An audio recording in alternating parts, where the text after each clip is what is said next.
Evening, everyone. Welcome to today's episode of WIGIL Webinars, GI Care Without Borders, Adapting to Resource-Constrained Environments. It's my pleasure to introduce our moderator, Dr. Manpreet Uppal, who has done her residency at AIIMS Delhi, and then she moved to AIIMS Nagpur as Assistant Professor in Department of Surgical Gastroenterology, where she helped establish the department. Hello, Dr. Manpreet. Over to you. Hi, Dr. Shravanti. Thanks a lot for introducing me. So I am at AIIMS Nagpur currently, and I would like to welcome Dr. Nisha. Dr. Nisha Jain, she finished her DRNB from Gangaram, from where she moved to Meerut, where she was working as a private practitioner.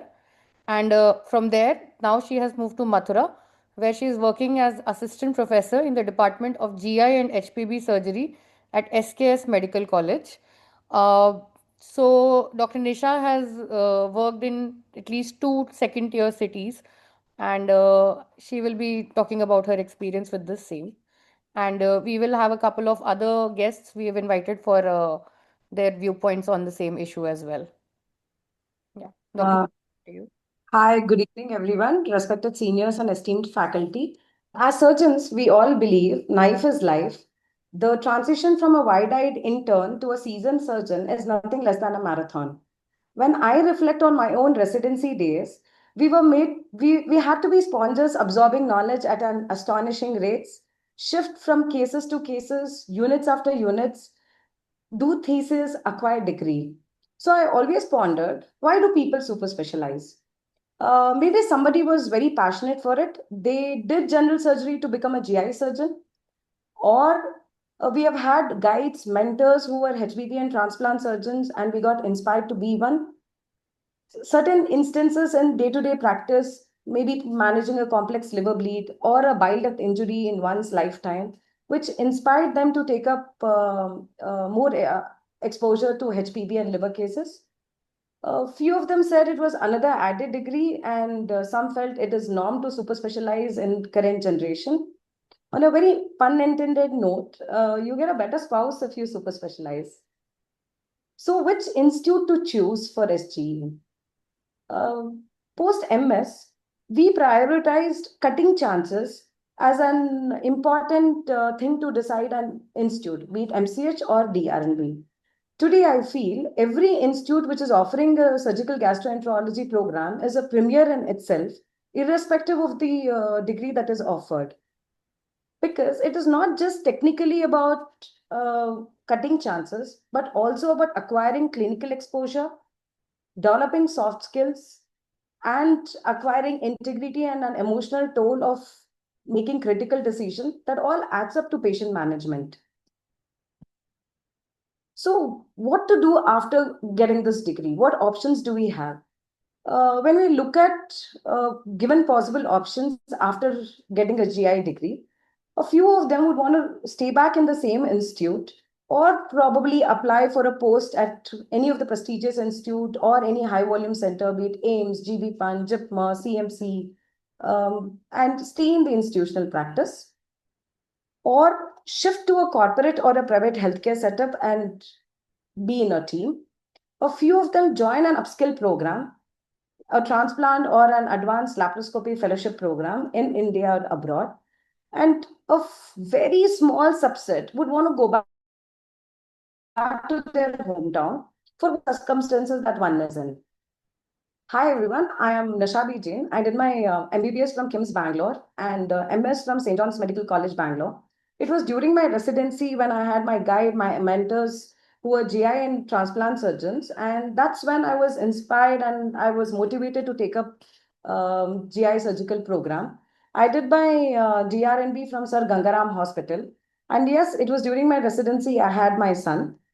So at the end of my residency, I had to choose where to settle. The possible options I had at the end of my residency was probably join an institute at Delhi, or given the situation back home, a little one had health issues. I really needed a support system to take care of him. Plus, my husband wanted to go back to his hometown and start practice. So there was he felt there is no, there was no need to stay back in a saturated city and then, shift back to hometown at a very later date. So that's when I ventured to a two-tier city in Meerut, which is about 150 kilometers from Delhi. Uh, I had certain challenges before I went there. The possible few ones which I've put up in this slide was I was this girl who did MBBS, then straight to MS, straight to DRNB, and I had no clinical exposure or working in a private setup all by myself.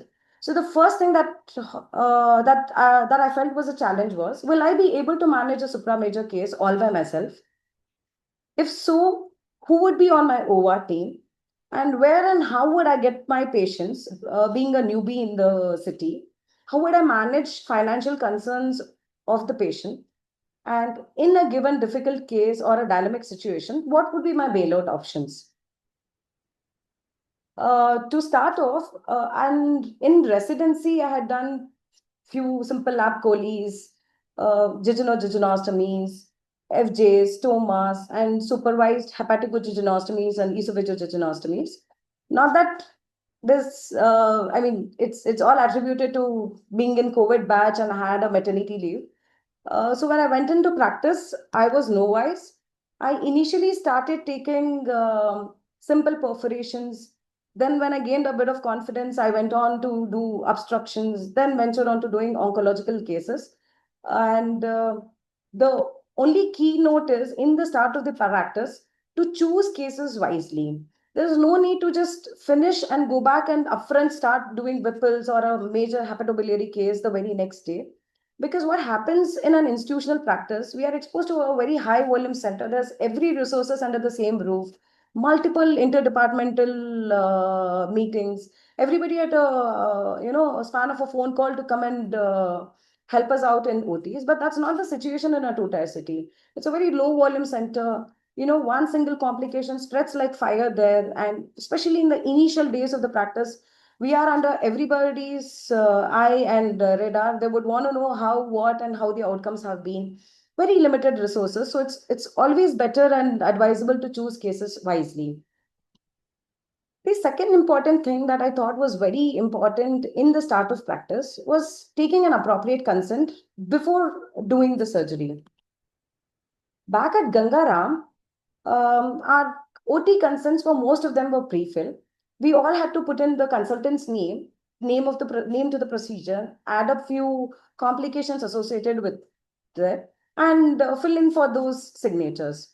But what I realized in the two-tier city was, what is expected out of us is to write in the consent in Hindi and to be written by the patient or the patient attendant, every single complication to be explained to them in their own understandable language, and no longer printed consents or probably of automized consents there. Now, clearly highlighted hepatitis B and C infections. There was a situation back then where a gynecologist did an emergency LSCS in an unbooked case that came to her on a Sunday morning.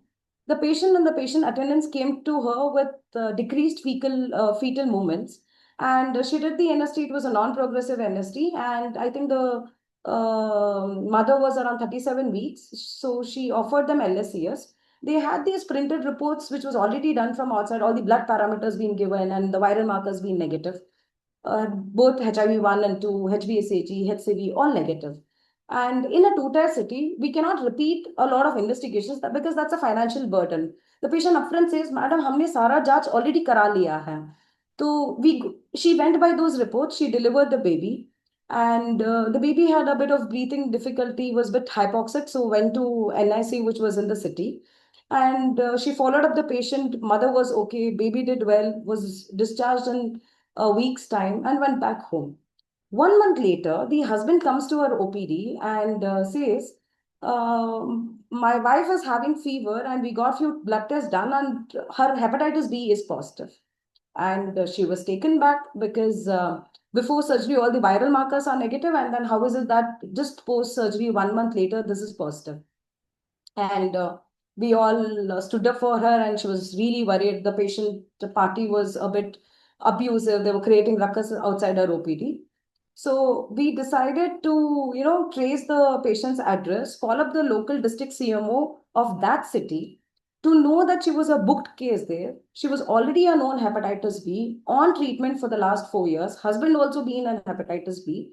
And not many prefer or choose to do these seropositive cases in that locality. And with the scare that nobody would operate on his wife, he decided to change all these reports, give his blood sample, give somebody else's blood sample, and fudged all these reports and got those reports. But what was more worrying is she did everything it takes to save the mother and child. She was there for them.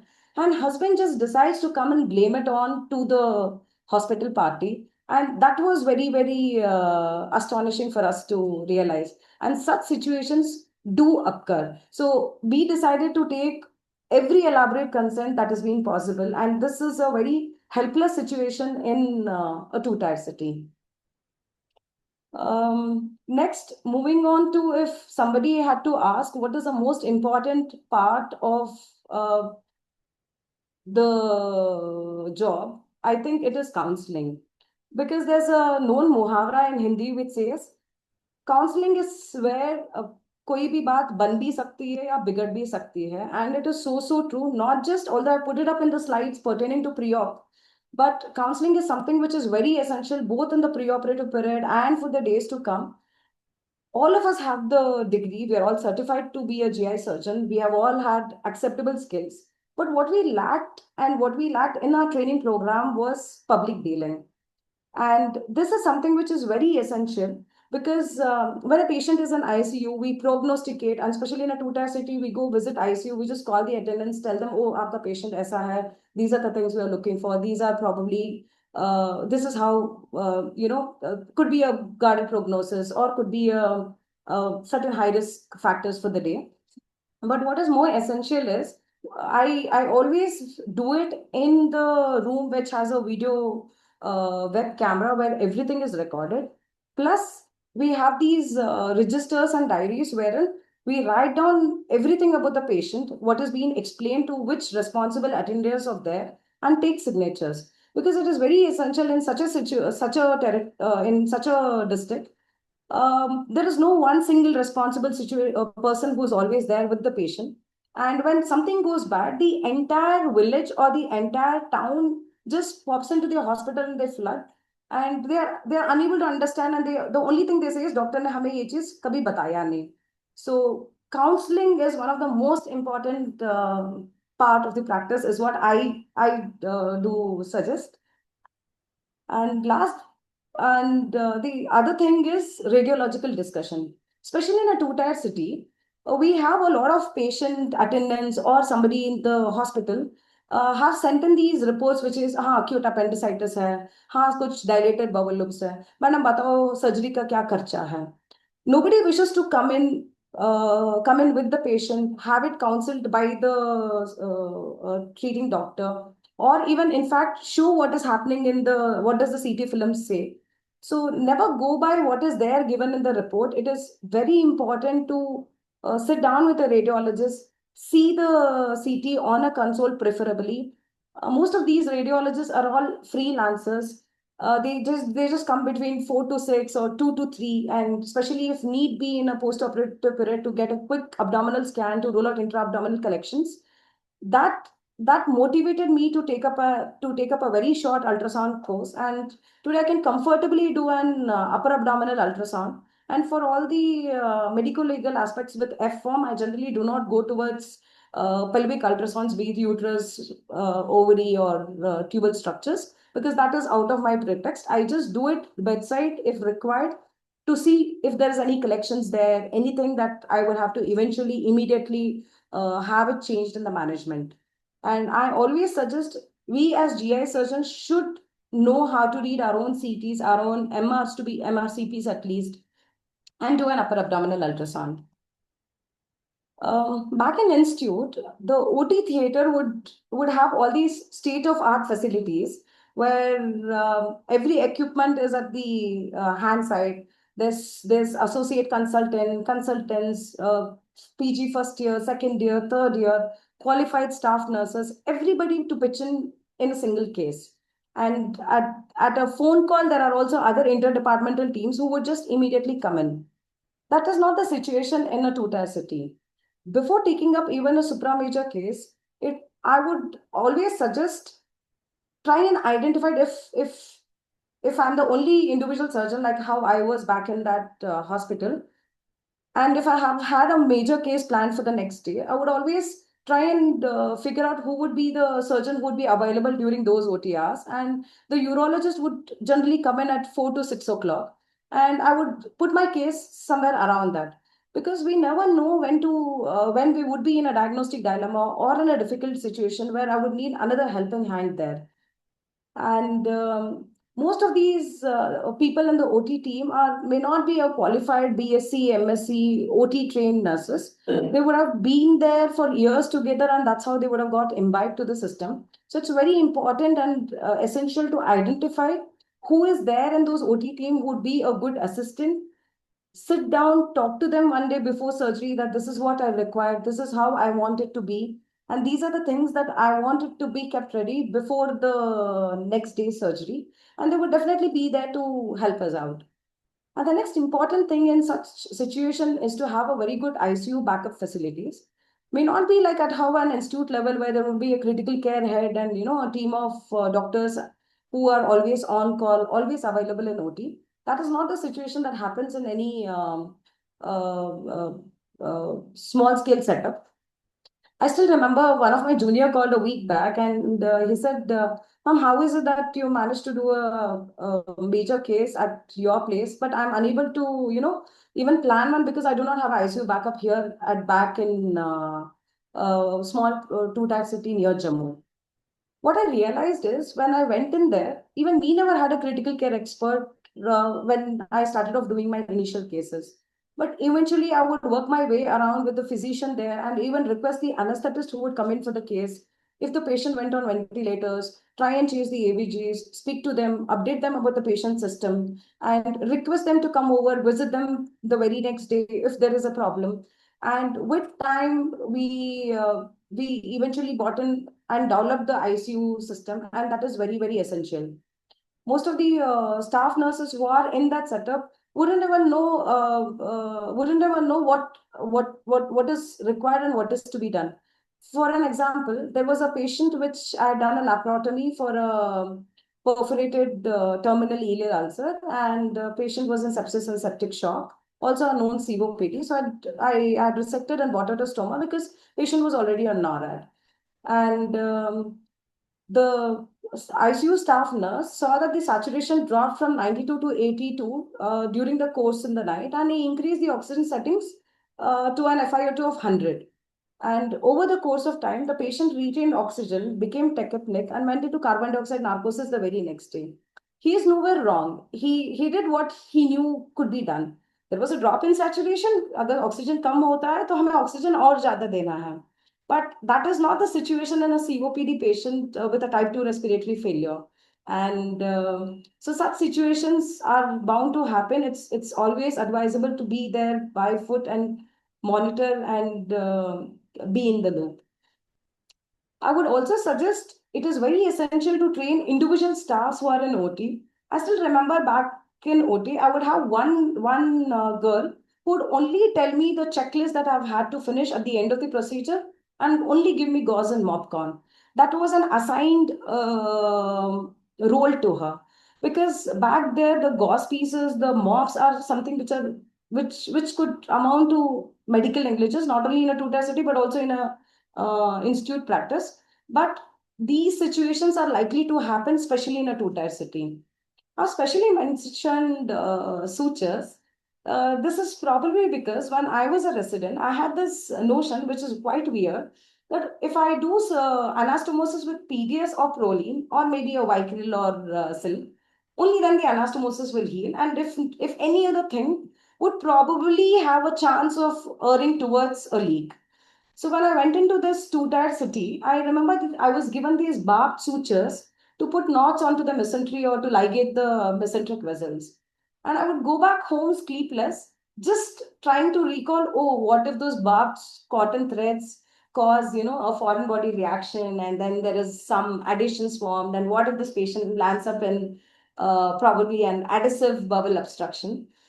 These are certain preformed notions that we have, and this very senior pediatric surgeon told me, who was on a visit one day. When I asked him, he said, see, these are something that is formed into you because you have only seen surgeons do that at the practice, at the institutes that you were trained. Nothing of that sort happens if your principles are right and if your protocols are being managed, and I don't think there should be a problem. Especially even while doing hepaticogynostomies back at Gangaram, we would be given these PDS sutures. We could, use a good length of a cake thread, and sisters would always given more and more PDS. And I still remember the person who was assisting me, after opening three packets of PDS, he told me, "Madam, बहुत लंबा thread आप waste कर रहे हैं. I think why don't you try it with the instrument knotting?" And I then started off comfortably using instrument knotting in the places where I know I do not have to compromise, and I'm okay to put in these instrument knots. So those are all these preformed notions that we carry back from institute, and I thought it was very important that I bring it up here. Also, something that I've realized, back in the institute, we would have this amazing anesthesia team. A senior would come in or a junior would come in, even to relieve an anesthetist from coffee, for a coffee break or for a lunch break. There would we would always have an anesthetist available in OT. But that is not the case in a two-tier city. Most of them are freelancers. And if we call them saying, "Sir, I have a case and I'm planning for so and so surgery," they come in with an intention that, "Okay, I will have an hour to be spared at this hospital, and I'll plan my next arthroscopy case from this time to this time at this setup, with probably a travel time of 15 to 20 minutes in between the two cases." So what is much more important in such a situation is to always include and explain the anesthetist what difficulty or what complications we might anticipate during any case. Because if it was a simple lap chole, yes, it wouldn't take time. But if the same chole had to be done during the biliary pancreatitis, or severely scarred deformed duodenum, or probably a multiple ERCP stented patient, yes, there would be some amount of difficulty there. And always better to have a very competent anesthetist when planning for a major hepatobiliary case. Because I still remember I wanted to do a esophageal case, and there was no double lumen tube available in anywhere in the radar of 20 kilometers. We had to arrange for it from Delhi, have it indented to Meerut. It came in a bus, and then it was delivered to the hospital. And so it is very, very essential to, sit down and have a word with the anesthetist, let them know what difficulties to anticipate, and even through the surgery, to let them know, "Sir, I'm having this kind of a difficulty here. I would request you to be there for so and so duration. It will be very grateful to you. It would be very grateful of you." The next thing is about blood bank, especially in these two-tier cities. Unlike major metro cities where there's blood bank under every roof of the hospital, that is not the situation in most of these two-tier cities. There's hardly single-digit blood banks that are available. To name, it would either be four or five. And there would be one Lions Blank and one city blood bank that will be available, but that would also be about kilometers apart, maybe 15, 20 kilometers from the given hospital. So if anticipating blood loss, or a patient is in DIC, or probably an deranged INR, or operating on an obstructed umbilical hernia in a CLD patient with child B or late A, it's always advisable to have blood in the backup before starting of the case. It is very essential to have somebody take intra-op pictures, make proper documentation in the OT notes, because all of these hold important medical legal implications. I have specially mentioned special equipments in OT for a reason that I still remember there was no ligashore in that OT when I started off. There were no much of energy devices. There was, yes, one Indian Jugaad ligashore, which just looked like a sharer probably, that was ordered by the gynecologist who was doing hysterectomies in that setup. And probably that wasn't too comfortable for the GI surgeries. So I still remember we had a neuroendocrinal tumor in the liver, and I had requested Dr. Vibha ma'am to come over to be there for that case, and we had to do segment 4 resection. I remember calling up multiple company people to ask, maybe from the QSA, from the Arbiger people, if they could send in their equipment for a demo purpose, at least for that one single individual case. And most of these people are accommodating and they do help out doctors. And that was a way I could plan a liver case at that setup. I particularly put in these slides. This man had presented with acute necrotizing pancreatitis, and it was week 6, emaciated, was treated at Gangaram for the last 3 months with antibiotics under the medical team, and he had presented with colonic leak. There was a positive rectal contrast lesion from the splenic flexure. He had an extensive necrosum extending from left subdiaphragmatic space, almost going down till the pelvis on the left side, and also involving the central mesentery. And as a matter of fact, after we burned our hands with that previous LSCS case, we decided that we always get our viral markers done at whatever subsidized card to card rate. We got his viral markers done and he was HCV positive. But since he had colonic leak, he was in sepsis, and we had to take him up, and with all the given consent informed.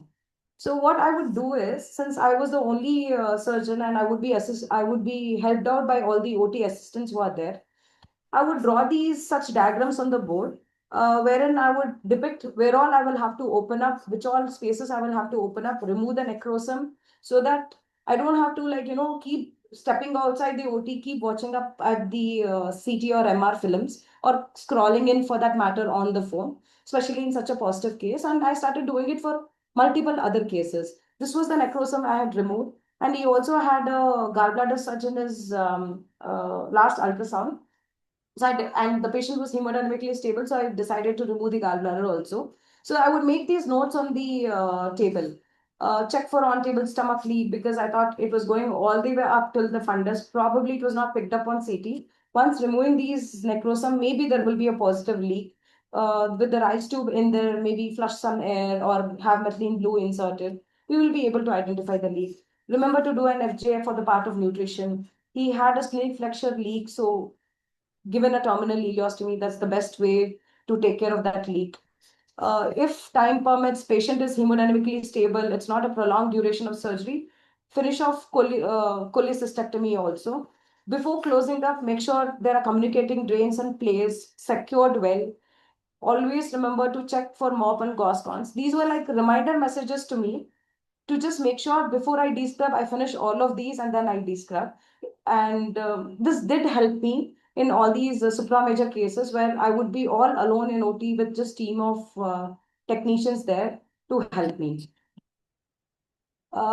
Throughout this entire scenario, we will definitely anticipate difficult situations, diagnostic dilemmas.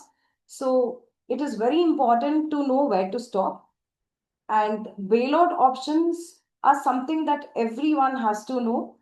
It is very important to recognize and call for help.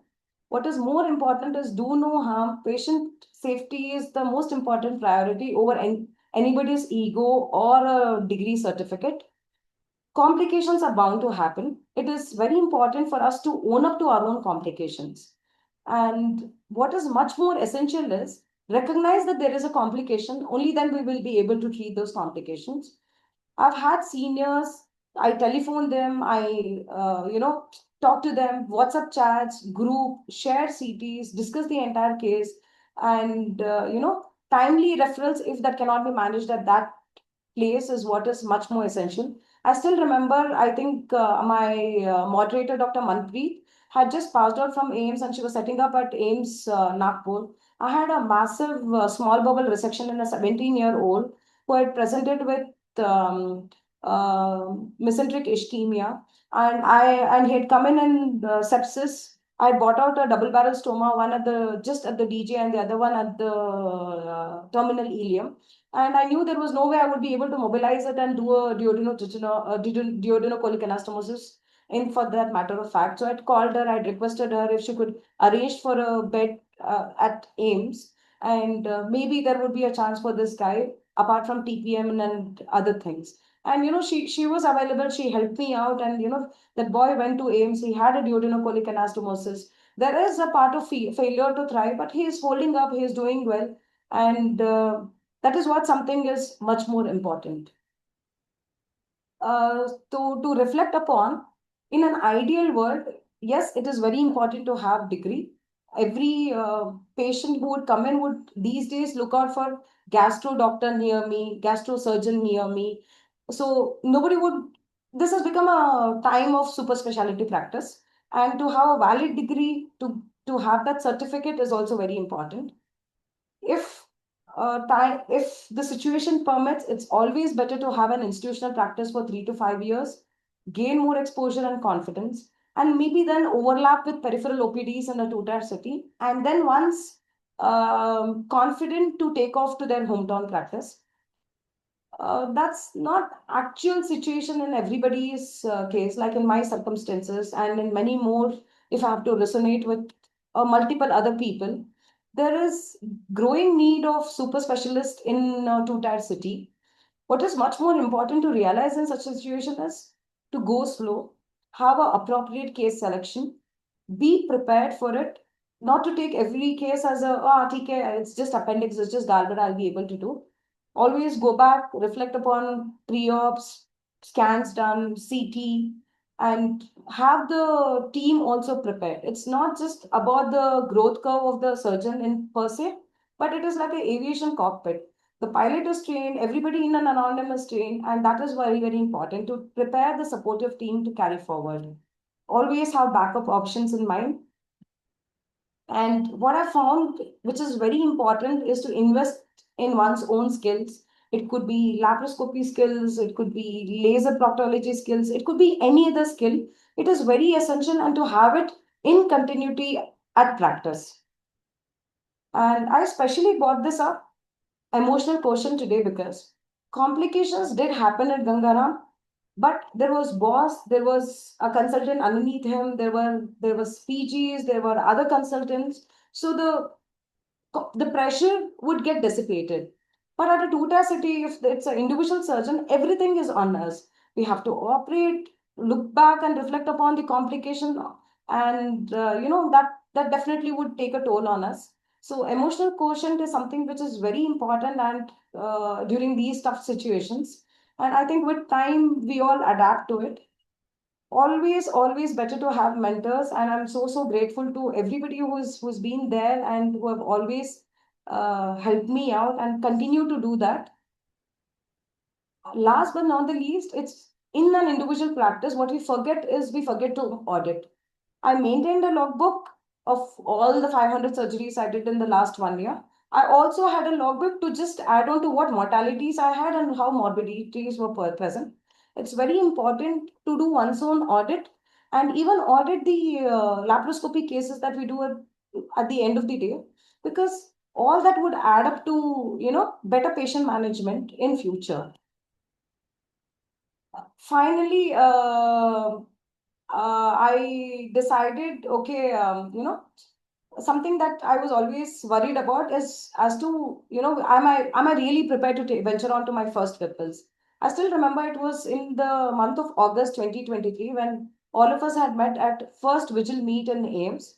Had spoken to Dr. Gayatri and I told ma'am that, ma'am, I've been doing so far these many cases, but I really do not know if I can, manage a Whipples on my own. That is something that I'm really worried about. And what I was all the more worried about is, will we be able to give equivalent result as that of an high volume center? So this was a 37-year-old female patient from a local community, disease, and she had a replaced right hepatic artery. And the options were given to go to an high volume center, but she said, I would want to get it done here because this is my hometown and I would have a better help here.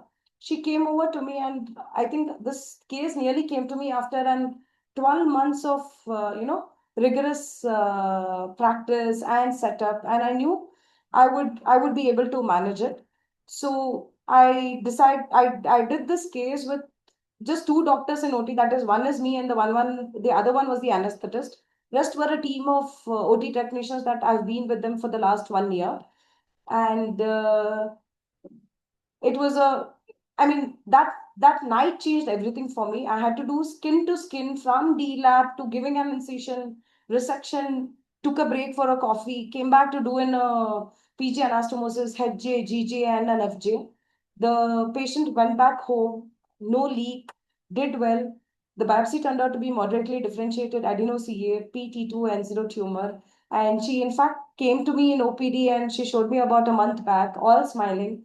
And that was a night I felt, okay, entire year of hard work paid off. Thanks to my mentors back at Gangaram, back at the place where I worked, and all my seniors, and most importantly, my patient. Thank you, one and all. Thank you, Dr. Nisha, for this wonderful talk. Uh, I do feel it is a little challenging it's very challenging to start your own practice in a second tier city. So I think I agree with you. One important thing is that in an institute, we're surrounded by experts, and you have to be prepared not to have experts around you in a second tier city. So I work in AIIMS Nagpur. I have some experts available, but there might be certain super specialties where nobody joins. So that might limit. Uh, so having a good base of your MBBS, your MS training, your MCH training, knowing the clinical aspects of perioperative management, I think that is what has helped me a lot in being able to manage these patients. And definitely training your OT team. Mostly you will be operating with the staff who have either not done such complicated cases ever or very rarely. You might even have anesthetists who haven't done complicated cases sometimes. So, and it can be infuriating. So, you just have to be patient and continue. I do have a couple of more points to add, but before I do that, I would also like to invite another special guest that we have, Dr. Jitendra Mistry. Dr. Jitendra Mistry is working in Vadodara. He's a GI surgeon who's working in Vadodara. He finished his DRNB at Gangaram, and after that he moved here. He has his own private setup where he's working with a few of his colleagues. And Dr. Mistry, how has your experience been, and what would you like to add to this discussion? Yeah, good evening, everyone. May I ask you to start your video, please? I think host is disabled actually, so I'm not able to do it. I'm trying. It's okay, sir. You can continue. So, good evening, everyone. Dr. Nisa, it was an amazing presentation, and I can literally feel the all the feelings that the one has to undergo when the person is settling in the second tier city. So I'll just tell you some of the points which I faced, and then I'll also make one or two comments from the points from your presentations. So uh, so basically, when I came back to Vadodara, apart from the infrastructure and team and expertise, it was not only in the gap. It was not only the gap in the expertise or knowledge or other field of GI surgery. It was actually a gap in the awareness about the GI surgery also.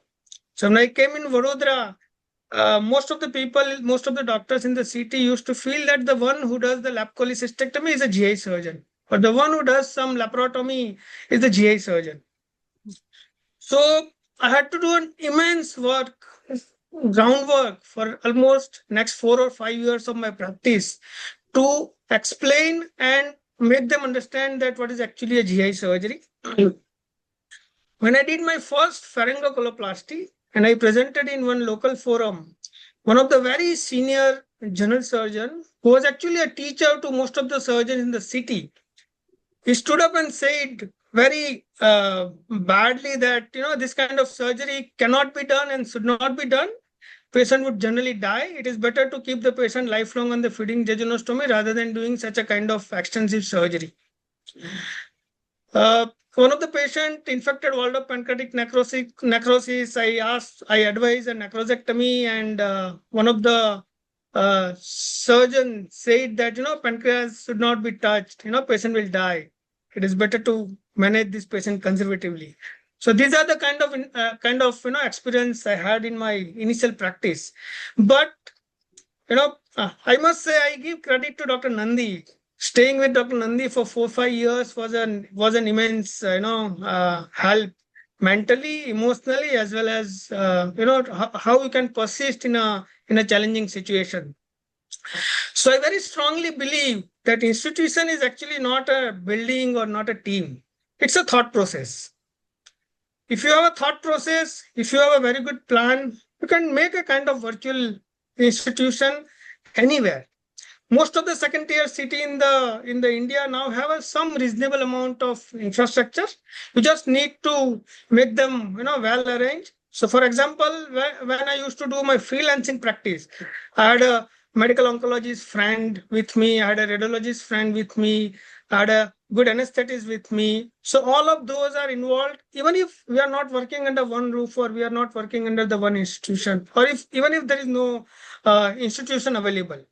So since the beginning of my practice, I have one anesthetist working with me for last 10-12 years. So that he knows what I need, he knows what are the complicated cases we operate, what are the high risk cases we operate.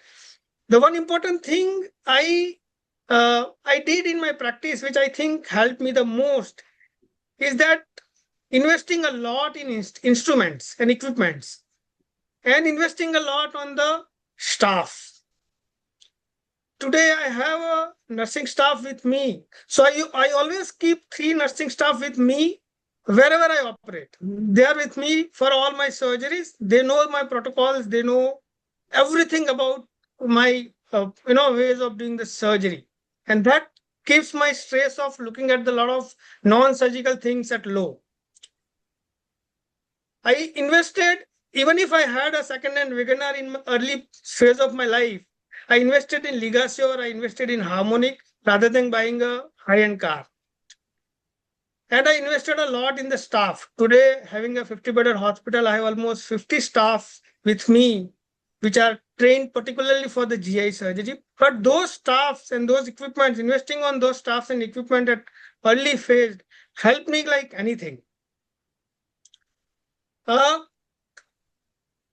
So I have my own retractors, I own my vascular clamps, everything. They come with me wherever I operate. So even if it's a simple operation theater, but everything is available there, they are with me. So it looks same as I'm operating in a Gangaram operation theater. Everything is available. And initial phase, obviously, I used to plan the surgery well. Day before surgery, I see the CT on console. I write down the steps. I see where I can find the difficulties. I see where I may need help, everything. And then I start. Now, today, it's obviously after 12, 13 years of practice, now everything has become on auto mode. But the staff which are working with me, even a new GI surgeon would not be able to assist like the staff which are assisting me right now. So investing in a staff and investing in equipments, I think, is the very important thing. And as I said, institution is not a building or not something else. It's a thought process. We have to just channelize everything well, organize everything well, and it works like an institution, even if it's a second tier city. About Dr. Nisha's presentations, the one case he said that, because patient was investigated outside, she did not advise a fresh investigation or something like that. So I have made a very clear that whether I am managing a case in Gangaram or in a second tier city or in a small nursing home, the protocol will remain same. Whether patient wants to take a treatment or not, it is up to them. I will not change my single protocol irrespective of. So evaluating pre of evaluation, there is no compromise. Even if patient is poor, patient has to spend, or we have to help in some other way, but patient has to spend. Evaluation has no compromise irrespective of anything. I see the reports. I feel that they are not reliable, from not a very good place, I would definitely do a repeat investigation. A lot of time it happens that yesterday patient had a CT, right? Today I'm advising re-CT because the CT was not done with a proper protocol. So there is no compromise in evaluation. There is no doubt about it. About consent, I mean, I like the way you take the consent. So I also do the same thing. I have a printed consent and the separate handwritten consent for every case. But the amount of complications which you are showing in your consent is too much. So, for example, I've done close to 3,000 cholecystectomies, no bile duct injury. So if I said today every case, very grossly that this can happen, colon can injure, the bile duct can get injured, it will be difficult to convince the patient. So, so some of the surgeries, that you are amazing and you are very well to do it. You have to explain the complications, but in a subtle way, in a very tricky way, not to hide anything from them, but you have to say that. So my consent will there'll be mentioned in my consent that there can be a risk of injury to the surrounding structures or surrounding organs. That is good enough. Very subtle way. I mean, explaining them everything in a lab collie at this stage, I feel would be too much. So, as I said, this consent is very good and it has to be taken and everything has to be informed. But I think we need to take a balanced consent rather than too much. Uh,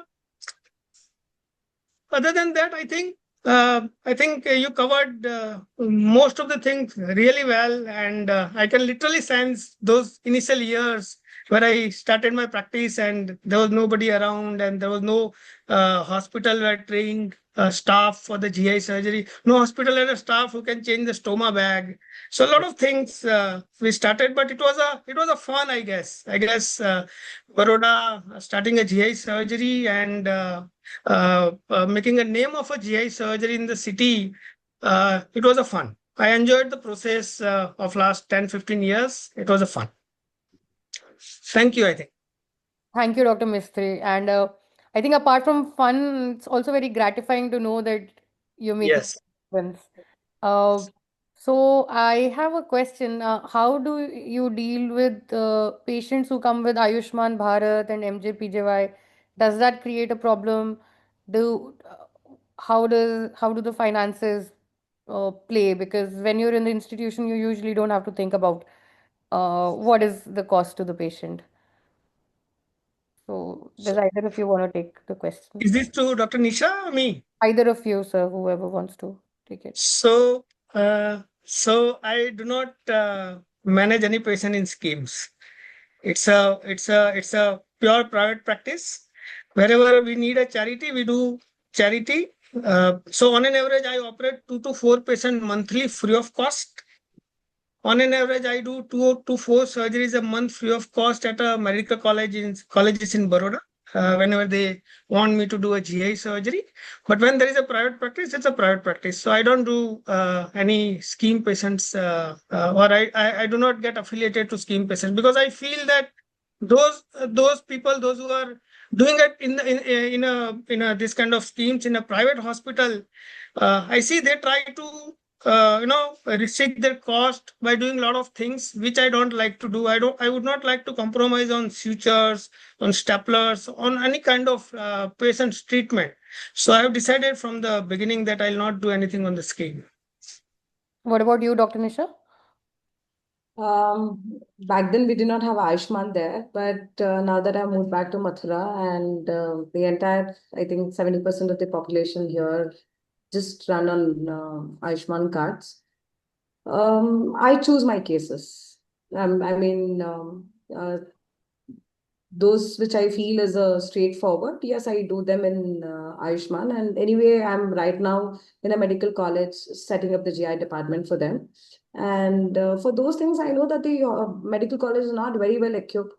I certainly to have that referred if required, but if they still insist, then with consents and probably an added medications would be to them, because the today's case that I got late was a laparotomy for a child be incarcerated hernia, and I know that albumin would be required post-operatively, and I might have to give him good antibiotics to cover for SBP. That will not be covered in Ayushman. So the hospital, I have spoken to the hospital and they have a policy wherein these added medicines will be bought back from the patient party, and there is surgery and anesthesia charges to be included. Okay. So, it's great that you're starting a department in Mathura, and we also have our Vigil administrator, Dr. Shravanti, who has started the department at Vishakha Institute of Medical Sciences in GI surgery. Dr. Shravanti, what has your experience been of working in Vishakhapatnam? Unmute yourself, Shravanti. Shravanti, you're muted. Everyone. Hi, Dr. Nisha. While listening to your talk, I was feeling like I was reliving my entire experience here, working in a government sector. I had trained at SWIMS Tirupati. It was a government sector hospital, and coming here, working alone for more than 2 years, almost 2 years initially. Later joined by a colleague. So I had issues with the staff, with training the staff. First of all, the ICU ward, and also in the OT, procuring the instruments, and the exhilaration and also exhaustion of the first bipples, even the first difficult gallbladder. All of this I can. I mean, I went through the same process as you did, and yeah. So I think there is this difference Another between thing is government. that most of our patients come through the schemes, the government schemes. Most of them can't pay. So that is another issue for us. So we try to do whatever we can. I mean, I try to do whatever I can in the hospital. And beyond that, if it's an antibiotic or something, yeah, we'll have to ask them to pay. And I also don't like to compromise on the pre-op workup. I do motivate them to get a proper CT or MRI done wherever required. So that is another thing that we do try to motivate, but there are people who can't afford treatment or investigations in the private setup. I think Vibha ma'am has something to say. I see hand raise. Dr. Vibha, you have raised your hand, so would you like to add to? While Jitendra was speaking, I wanted to speak because Jitendra has got some, what do you say, qualities in himself which he did not mention, which I was expecting him to mention actually. He was with us when I was there in Gangaram, and I have actually visited his setup in Baroda, and it's so amazing the way he works. And what we face in private sector and what he practices is totally different. And he's a very hard worker. So I'm just trying to tell Nisha and many of us who are working in setups where we face a constraint of getting a patient. You know, you're qualified, you have all the expertise, you don't get patients. That's something which we never discuss. We discuss behind, but this is a forum where we can upfront say that if you have lots of patients and the setup is compromised, you have problems. But if you have all the expertise, you have a setup and you don't have patients. So why I'm bringing this? Because Jitendra practices without giving any cuts. You know, it is not so easy. We all are covered by an umbrella of a corporate sector with a marketing team. If not marketing team, the pressure is on you, and you have to do something to get your footfall of patients. And I really admire that with Dr. Nandi's training, we all are his students. He's maintained that. But yes, I agree that not everyone is as fortunate, but it is something which, as a knowledge, I would have thought Jitendra should dissipate that, how he maintained this, how he must have lost few patients and how he gained his practice. Because this is something which we have to learn. And I have seen Nisha working not many times, but at least once, and we've had a lot of discussions on patients. She's a hardworking person and she's gone through a lot which was not at all brought up in the presentation. But as surgeons, we face this when we are new. And as Shavanti is telling, I was also reminded when I was working in Nizams. Going from Gangaram, working in Nizams, you feel as if you don't have anything. Your patient in the case in the OT list is shot down in the morning itself. Then these assistants who are there in the OT, they don't want to assist you. You are new. You don't know them. They don't know you. And how it takes to get their trust.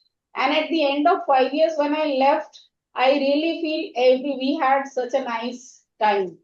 So I think our learning period for youngsters, everyone goes through that struggle.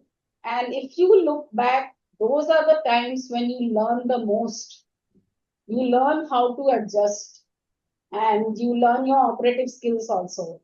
In Gangaram, you can't do skin to skin, but back there in your institute, you get that feeling of doing your first whipples. I was reminded of my first whipples, which I took from the casualty, a bleeding duodenal gist, and I did a whipples, and the end, you are so excited. So it was really great. I think I don't have to add much, but yeah, the problems are there in two-tier, of course. And I've not worked in two-tier, but I can understand the problems. Dr. Mistry, you wanted to say something? Yeah. Thank you, ma'am. Thank you, Dr. Vibha, for putting the good words. About cut practice, so I'll share one or two experiences. So once I did a Whipples in one patient, and the surgeon who sent me the patient came to my OPD after 15-20 days. And he said that that Whipples patient was sent by me, but I didn't get anything. So I was new in the town. I actually decided that I'll not do a cut practice. Thanks to Dr. Nandi, I have a photo of Dr. Nandi in my OPD, so that the temptation doesn't come near to me. So I said that, sir, I don't pay. So he said, so the exact words he said that, who are you? What do you understand about yourself? We'll make sure that your practice doesn't run in the city. Similar things have happened with 2-3 other doctors also. But I think I remember Dr. Nandi's word that the presentations and CME is the best way to do a marketing. I do a lot of CMEs. I do a lot of presentations. I used to do actually last 2-3 years. I've become little lazy for doing that. But I used to do a lot of presentations. And there is a difference between presentations which we do in seminar room or in a GI surgery forum, and when we do a CME in the periphery, we have to look at our audience, right? How much and what they can understand, and what are their problems. So I do CMEs. My CMEs have topics which are concerned to them. My CMEs have videos which help them to understand the kind of skills we possess or the kind of work we do. And I've seen a lot of doctors, those who do 1 or 2 CME, and they say that it doesn't help. So I feel that the concept of marketing is that you just do marketing and forget about the return of investment. It doesn't work like that. You just keep doing it, keep reminding the people. So, for example, a medical representative comes in my OPD once and they'll say that this is a drug. I'll hardly remember. When they keep coming to me for 2, 3, 4 times, I'll start, recollecting that, oh, okay, this is the medicine. So the same thing happens when we go for the CME. We have to keep repeating. And what you present, how you present is also very important, right? When you are presenting in a periphery, the videos should be there. Videos attract them very much. And you have to understand what degrees, what kind of practice they do in the periphery, and you understand them, and accordingly you make the presentations, and it will be appreciated a lot. Another thing, I think I used to help a lot of doctors, a lot of surgeons intraoperatively, postoperatively in their complications. So when you manage their complications well, not only surgically but financially also, they'll most probably remember you forever. Right? So whenever there is a case which is suitable to you, probably they'll remember you. So helping others intraoperatively, postoperatively in their complications would help. Uh, Obviously, luck and destiny also has an important role. But I think spreading awareness and waiting for the correct opportunity is the best thing to do. My first case in the city, which I would say I was lucky enough. So I was 45 kilometers away from the Vadodara doing some periphery OPD. And a surgeon called in a corporate hospital that they got a road traffic accident. They opened the abdomen, and from the center of the abdomen, there is a massive bleeding. They were just pressed with a mop.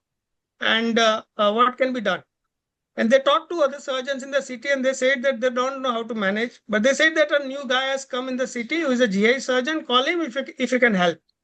So they called me. I said that I'll come, but it'll take 45 minutes. For 45 minutes, they just pressed the abdomen, and I came. It was a bleeding from the lateral wall of the SMV, from the center of the abdomen because of the trauma. So I applied the vascular clamp and repaired the superior mesenteric vein. Now, that was a corporate city which was very well known in the city. And if you do something like that in that corporate city, probably 50 doctors in the city would know. So this kind of opportunities come. You have to just wait, and most of the time it helps. But yes, managing others' complications, helping them in their complications also pays a lot. And I think CMEs and presentation is the best thing. Another important thing I think about the marketing is the best place to market is your OPD. In your OPD, you have a patient, you have 3 or 4 different relatives with them. You let them know what you do, how you work, directly or indirectly. Apart from advising that patient, right? If I have a patient with CA pancreas and I advise them Whipples, I let them, patient as well as patient's relatives, know a lot of other things, directly or indirectly. So they'll come to know that what kind of work we do, right? GI cancer is my area of interest. I let them know directly or indirectly. I do a lot of things indirectly in a subtle way so that they understand. So I think the best place to market is our OPD. The relatives which have come with the patient, you can tell them a lot of things during your conversation, and they'll remember whenever those kind of situations will arrive, they'll come to your OPD. There's a lot of residents who might be moving to second tier cities, and for their benefit and probably for mine too. Could you, sir, give some examples of what are the indirect ways to tell people what you're doing? So I think now in today's era, settling into the second tier city is an opportunity. See, most of the first tier cities are full. You have a lot of competitions. Most of the metros are full. So settling in a second tier, I would say next 5 years, and probably the second tier city will also be full. And then people will have to start work of, settling into the third tier city. So I think take it as an opportunity, select a place well. I selected Vadodara because when I was doing my GI surgery, there was no qualified GI surgeon in the city. And it actually helped. Another thing another thing which helped me is that I promoted myself as a HPB and GI cancer surgeon. I did not do hernia, piles, fistula, anything. I hardly do appendix. My first surgery is probably a cholecystectomy. So the second tier city where you are settling, the surgeons in the city should not feel threatened that you are going to take the work. I say you do your appendix, you do your perineal surgeries, you do your basic surgeries, that would be okay. These are the kind of surgeries I do. Whenever you need help, come let me know. So settling in a second tier city is probably a opportunity. Settle quickly before before the opportunity Board go of away. juniors comes in. So Dr. Shravanti, you have something, you've raised your hand. I have a question for you. I've had the good fortune of having some seniors help me out in difficult situations to bail me out. But how do you upskill being in a setup where the resources are limited? How do you upskill? How do you So, uh, get so, it? so probably because I was trained in a Gangaram era where Gangaram was probably at its prime. Dr. Nandi, Dr. Adesh Chaudhary, Dr. Soin, everybody were there. The volume was massive. So probably uh, the anatomy wise or skill wise, probably I've seen them the best people at and the best institute at its prime. So probably skill wise, I felt that except laparoscopy, hardly I felt something which was deficit. Laparoscopy I learned gradually. Uh, I read a lot of things. I visited a lot of places, and I visited conferences, and then I upskill myself. I do one thing very routinely even today. Once in 6 months or once in a year, I visit one good center in the country. I stay there for 1 or 2 days or 3 days, and I learn. See what happens when you practice for a longer time in a second-tier city. It becomes very narrow focus and narrow-minded. So just to avoid happening that, I visit one center every year. Last to last year, I visited Amrita Kochi. Last year, I visited Jain Hospital, Dr. Roy Patankar's hospital. So just it keeps you aware about a lot of things. You learn a lot of new things, not necessarily surgical, even a lot of non-surgical things also. Thank you. Uh, Thank you, sir. Dr. Shruti, you wanted to say something? Uh, Thank you, Nisha. Thank you, Manpreet and Dr. Chitendra and everyone for sharing their views. It was very interesting. Just a point, I am in a metro, I'm working in a corporate, but just that many of the principles and points which were discussed here applies to corporate practice as well. It's not that especially, I mean, I can't even leave out institutional practice for that matter. I think it covers all the places. Yeah. But at least in places where there may be a team, but then here, if there is a system where each consultant is responsible for his or her own case, it eventually comes down to you, and you'll have to take care of everything. There is still a lot more pressure in private corporate sector as well. And so I think all of those things about keeping things ready, looking at the consents, and many a time something that even, this is probably me telling myself, especially when we are having junior doctors under us, we don't do the usual things like checking consents or, checking the notes and checking the operative notes. So these things are, probably something that all of us should reinforce to ourselves as we rise up the ladder as well.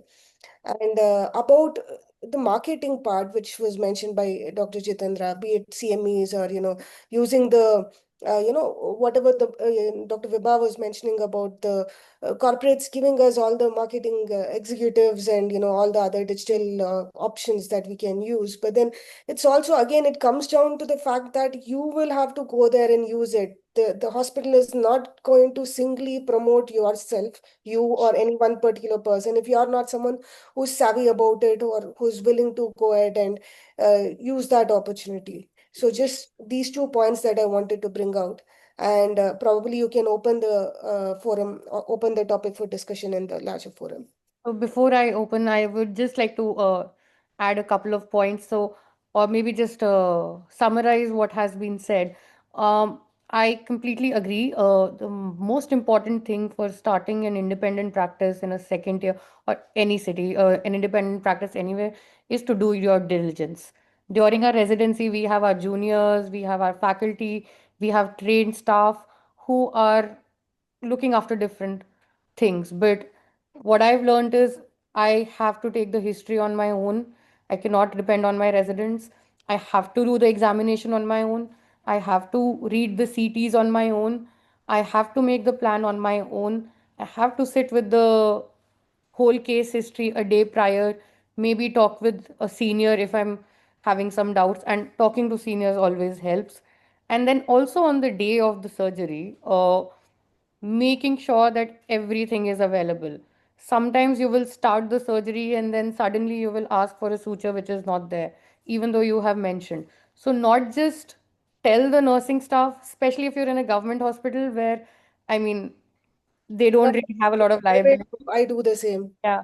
So I've gotten into trouble where I given them the list of things right in at 9 a.m. that these are the sutures I want, these are the staplers I want, and yet they are not available at time because I didn't know. And then, of course, the onus is on me. I am the one who has to check that not only have I said it, it is also there. And also at the end, even though you're tired, make sure the counts are correct. Make sure the counts, that the sponge, the suture counts are complete. One thing I also have felt is that till to some extent you need to stop listening to what others are saying. There were a lot of questions. I think people were not used to a women surgeon, let alone a GI surgeon, and everything I would do would be questioned. My first case was a bowel gangrene, and one of my colleagues bad-mouthed me even before knowing what I was doing, despite the fact that I'm from AIMS New Delhi. Uh, so you have to stop listening to them. I make sure I take breaks because I know that I am the only one who will be taking care of the entire surgery, skin to skin. Even if there is a resident now, I still have to make sure that they're doing it correctly. So that's something I don't compromise on. Another thing which I've learned basically by failing a lot is it's not just your personal skills, but also your people skills that really, really are important, which is what Dr. Jitendra Mistry also said. I struggle extremely hardly with that. Uh, but some things which I am trying to now change is like being friendly with people. Uh, you have to sometimes just accept who you're working with, and even if there are gaps, you need to find amicable ways to fill those gaps rather than being upset about the fact that you don't have the kind of expertise you had as residents. Your staff, you have to be patient with them. They will go wrong in the beginning, and you still have to be patient and let it do. Otherwise, it just becomes a big struggle. And yeah, like Dr. Jitendra Mistry said, but one thing which we probably some of us do learn in residency, some of us don't, but I feel is very important is interacting with people, keeping your relations good, and that I think really helps with the advertising as well. So, with that, I think I will open the floor to discussion. Anybody who would have anything to say? Uh, Dr. Mathur is here and Dr. Puneet Dhar is here. Sir, would you have anything to add to the discussion? Mm. Dr. Puneet. Dr. Mathur had no. I think it's a very very important discussions you guys have had. Sorry, I think I'll let Dr. Mathur go first. Yeah, sir.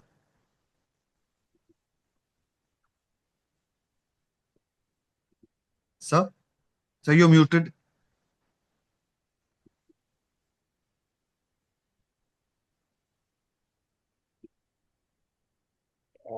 We don't see him on the chat now.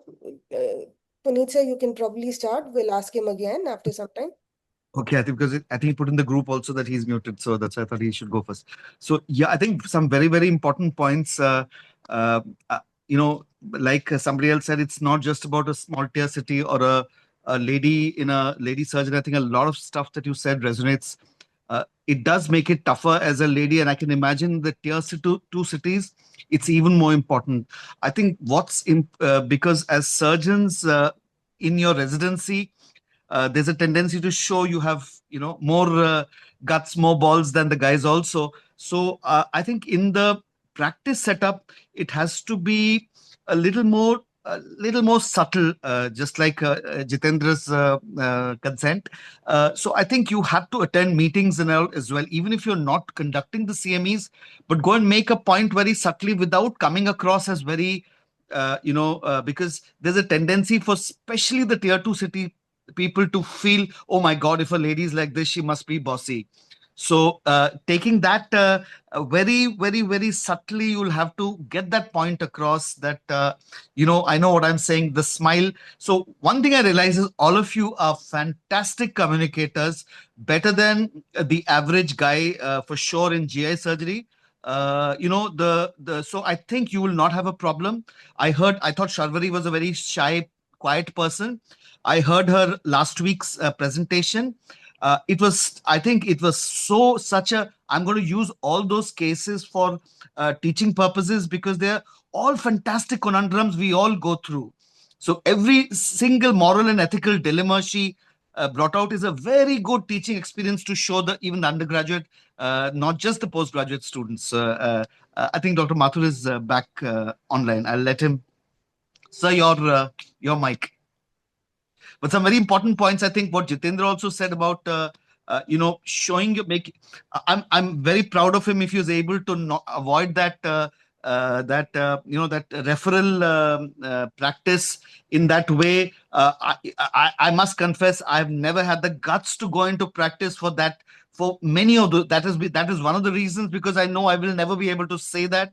So from the safety of an institutional this thing, I've never had the guts to go and earn money for that very reason.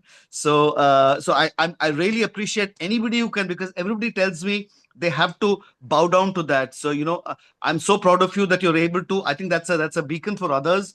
I probably would have done it more subtly than what he said. I'm not, so I'd love to take, something like, I'd love to take care of more of your patients. But I think, sorry, just one important thing I want to stress was, I think the leitmotif you'll see, as a surgeon versus a GI surgeon, is managing reoperations and complications. So that's where you're going to make your mark. So be very careful about picking up those cases initially, that softer cases for the primary ones.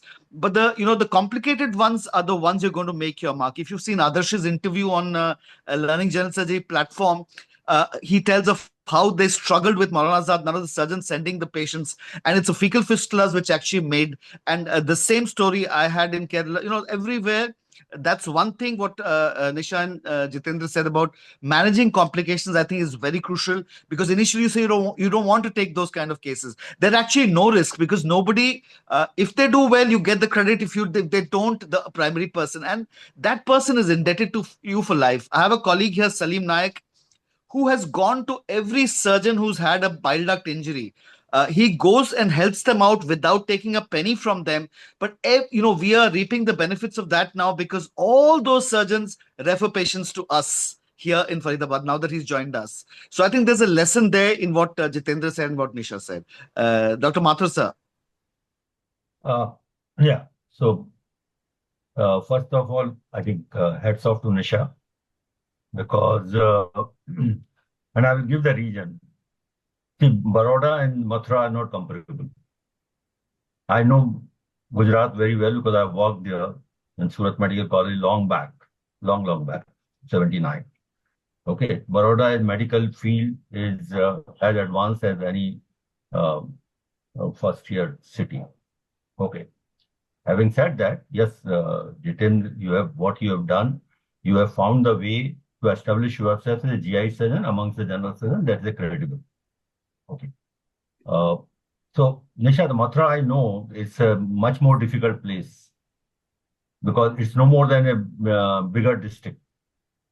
It's a 3-tier, even 4-tier city. Okay. So there you establish yourself, and doing what you are doing is credible. Now, I agree with Puneet when he said that, see, if you go for a primary uncomplicated GI surgery, which a good general surgeon can handle, then they think that you are a threat to them. Okay. Instead of that, try to pick up little complicated, but you know that you can sail through. You don't want a mortality. Okay. Or help them out.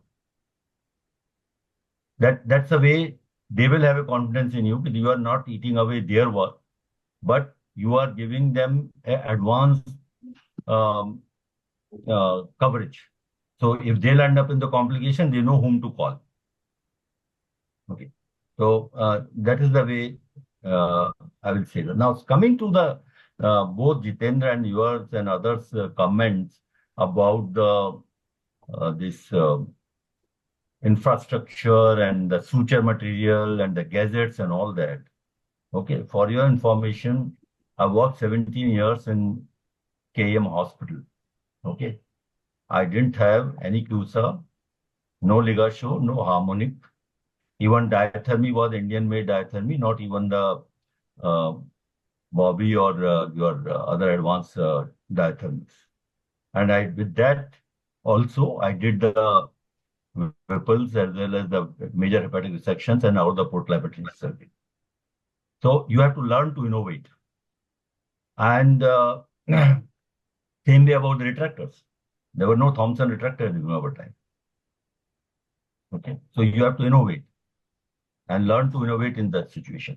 Secondly, about suture material, see, sometimes we go by that, yes, TDS is better, and then Vicryl or other, even linen and silk. It's not true. Okay. You have the basic thing, you can use them if the fancy things are not available. That's what my message. But yes, all the people who are working in 2-tier city and the 3-tier city, remember one thing. When we work in a big city like Mumbai, Delhi, or Calcutta, or Bangalore, or this thing, you don't get any public recognition. Okay, you may be known in the professional circuit, but not as a public patient. When you work in the 2-tier city or 3-tier city, and you do a good job, the public recognizes you. And that should give you a lot of satisfaction. Okay, so that's what my message. Thank you, sir. Thank you so much for your kind words. Thank you, sir. So the discussion is now open. Is there anybody else who would like to add something to this discussion?